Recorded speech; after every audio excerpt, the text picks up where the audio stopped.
আজকে আমি দেশের জন্য একটা খুব গুরুত্বপূর্ণ আমি কথা বলবো। আপনারা 20 কোটি লোক আপনারা এটা মনোযোগ দিয়ে শুনেন এবং এটার উপরে শোনার পর আপনারা কমেন্ট করবেন। কিন্তু নাম্বার 1, গার্মেন্টস সেক্টরের সাথে জড়িত আছে 4 থেকে 4.5 কোটি লোক গার্মেন্টস সেক্টরের সাথে জড়িত আছে। কিন্তু কিভাবে জড়িত আছে? শুধু গার্মেন্টস মেশিন চালাইলে হয় না, লজিস্টিক আছে, কেউ কার্টুন বানায়, কেউ পলিথিন বানায়, কেউ বুতাম বানায়, কেউ সুতা বানায়, কেউ সাপ্লাই দিচ্ছে, পিপি ব্যান্ড করতেছে, ক্লিপ করতেছে, সবকিছু এটাতে জড়িত। যার জন্য আমরা হিসাব করে আমরা দেখলাম 4 থেকে 4.5 কোটি লোক এটার সাথে জড়িত আছে। এটার খরচ কিন্তু গভর্নমেন্ট চালায় না, কিন্তু গার্মেন্টসের মালিকরাই ইনকাম করে, গার্মেন্টসের মালিকরাই এদেরকে চালায়। 4 থেকে 4.5 কোটি লোকরে গার্মেন্টসের মালিকরাই চালায়, এটাতে গভর্নমেন্ট কোনোভাবে জড়িত না। কিন্তু নাম্বার 2 হচ্ছে বাংলাদেশের লোক পৃথিবীর সব দেশে আছে, 2.5 কোটি লোক বিদেশে আছে, যারা আপনি রেমিটেন্স যোদ্ধা বলে ওদেরকে।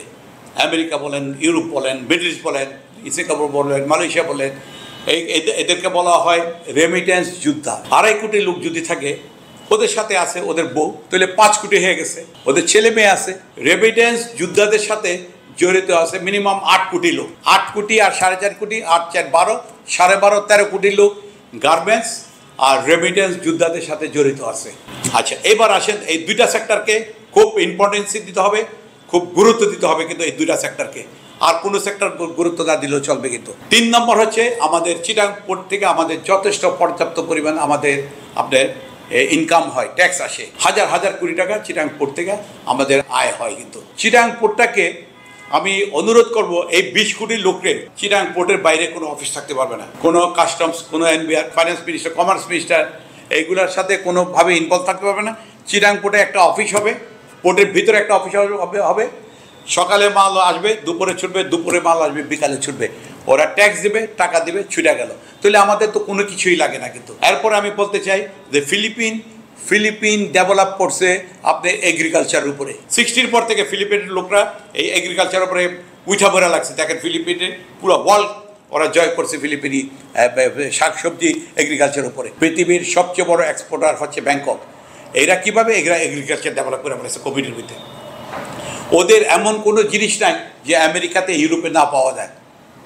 ওরা ব্যাংককে সব লোকজন কৃষিতে ওরা ঝুঁকে পড়ছে। ফিলিপিনের লোকরা 60-র দিকে সব ঝুঁকে পড়ছে এগ্রিকালচার উপরে ওরা কাজ করার জন্য।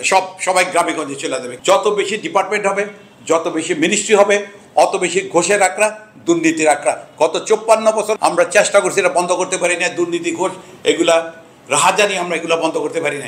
এখন এগুলাকে সব বন্ধ করে দেওয়া উচিত। সব বন্ধ করে দিয়ে এদেরকে বলতে হবে তোমরা এগ্রিকালচার উপরে যাও, গো ফর এগ্রিকালচার ডেভেলপমেন্ট। কারণ এগ্রিকালচার ডেভেলপমেন্ট করতে পারলে, ব্যাংকক যদি সবচেয়ে বড় এক্সপোর্টার হয় পৃথিবীর সব দেশে ওরা এক্সপোর্ট করতে পারে, আমরা পারবো না কেন? আমার মনে হয় মিনিস্ট্রি থেকে আরম্ভ করে যত ডিপার্টমেন্টের সরকার সব বন্ধ করে দেওয়া উচিত।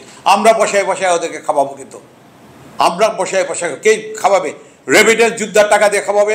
আমরা গার্মেন্টসের যে যোদ্ধা, গার্মেন্টসের যে যারা যুদ্ধ করে গার্মেন্টসের টাকা নিয়ে আসে, ওদের টাকা, গার্মেন্টস, টেক্সটাইল, স্পিনিং যত কিছু আছে, ওদের টাকা দিয়ে আমরা এইদেরকে সরকারি কর্মচারী, সরকারি লোকজনকে আমরা বসে খাওয়াবো। কিন্তু যত বেশি সরকারি অফিস আদালত, যত বেশি আধা সরকারি বলে, এগুলো যত বেশি হবে, দুর্নীতি হবে অত বেশি ঘোষের আড্ডা হবে। আর একটা কাগজ নিয়ে গেলে বছরের পর বছর আমাদেরকে ঘুরাইতে থাকে, কাগজগুলো নিয়ে ব্যবসায়ী থেকে ঘুরাইতে থাকে। ব্যবসায়ীটাকে ফ্রি করে দিতে হবে। আমরা জুলুমের ব্যবসা করবো না। ব্যবসায়ী তো এদেশের যোদ্ধা, বড় যোদ্ধা। কারণ ব্যবসায়ী তো এত লোকজন পালতেছে। কিন্তু ব্যবসায়ীরা, আমি 78-এ আমি ম্যান পাওয়ার ব্যবসা করি নাই, আমি হাজার হাজার লোক পাঠাই নাই বিদেশে, আমি 80 সনে আইসা আমি গার্মেন্টস করি নাই। আমার তো 2টা সেক্টরে আমার অবদান, সবচেয়ে বেশি অবদান আমার। বাংলাদেশে 20 কোটি লোকের মধ্যে সবচেয়ে বেশি আমার অবদান বেশি। আমি প্রথম স্টার্ট করছি 78-এ ম্যান পাওয়ার ব্যবসা। আমি পাঠাই না হাজার হাজার লোক। আমি 80-তে গার্মেন্টস করি নাই, প্রথম সারির গার্মেন্টসের মালিক আমি না। আমি তো এই 2টা সেক্টরকে আমি ডেভেলপ করে দিয়ে গেছি। আপনারা জিজ্ঞাসা করেন ম্যান পাওয়ার যারা ব্যবসা করে, আমার কোম্পানির সবচেয়ে বড় কোম্পানি ছিল। আপনারা গার্মেন্টসে যারা 4-5 গার্মেন্টসের মালিক, জিজ্ঞাসা করেন। আমার নাম স্বপন, অ্যাটলান্টিক গার্মেন্টস। আমরা তখন বিশাল করে গার্মেন্টস করি। তখন তো বাংলাদেশের ছোটো ছোটো গার্মেন্টস ছিল। আমরা করি না, 2টা ব্যবসা করছি। কিন্তু 2টা ব্যবসা সলিড করে, 2টা ব্যবসা থেকে সুন্দরভাবে দিয়ে বাড়িয়ে চলে আসছে। কিন্তু আমরা রেমিটেন্স যোদ্ধার টাকা দিয়ে আমরা দেশ চালাইতে আমরা পারবো। 2 নম্বর, গার্মেন্টস সেক্টরের টাকা দিয়ে আমরা এই 4.5 কোটি লোক আমরা চালাইতে পারবো। আর চিটাংয়ের পোর্টের যে আয় হবে, ওই টাকাটা দিয়ে আমরা দেশ চালাইতে পারবো। আমাদের এত বড় বাজেটের দরকার নাই, এত বড় কিছু দেখারও দরকার নাই। হ্যাঁ, আরেকটা কথা, রোডস অ্যান্ড হাইওয়েজের কিছু অফিসার থাকবে।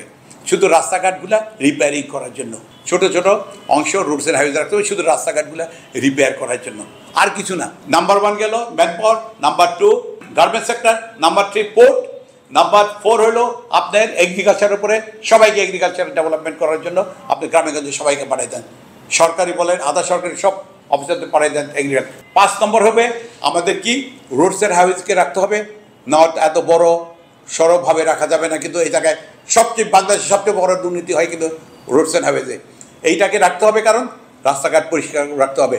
আর আরেকটা 6 নম্বর হবে কি রেলওয়ে কমিউনিকেশনটা রাখতে হবে। পৃথিবীর যে দেশের ট্রেন কমিউনিকেশন ভালো ওই দেশ তত বেশি উন্নত, কিন্তু এই 6টা সেক্টরের উপরে আমি কথা বলছি। আপনারা দেখেন 20 কোটি লোকের কাছে এই বিচারটা আমি দিলাম, আপনারা দেখেন আমি কি ভালো বলছি না খারাপ বলছি, কারণ দেশটাকে দুর্নীতিমুক্ত করতে হবে। গত 54 বছর আমরা চেষ্টা করছি, অনেক চেষ্টা করেছি, করার পরও এই দুর্নীতি আমরা বন্ধ করতে পারি না। চুরি ডাকাতি দুর্নীতি লাহাদানি লুটতরাজ এগুলো আমরা বন্ধ করতে পারি না। আপনারা এগুলাই 6টা সেক্টর উপরে কাজ করেন। সত্য কথা বলছি, সত্য কথা বলবো, আগামীতে বলবো। আমি কার জন্য কথা বলি? 20 কোটি মানুষ, নিরীহ দুঃখী গরিব দুঃখী মানুষের জন্য কিন্তু কথাগুলো বলি, কিন্তু আমি কিন্তু ওদের জন্য কথাগুলো বলি। তো আমি অনেক কথা বলি দেশের জন্য, দেশের মঙ্গলের জন্য, দেশের ভালোর জন্য কিন্তু। থ্যাংক ইউ, আসসালামু আলাইকুম, খোদা হাফেজ।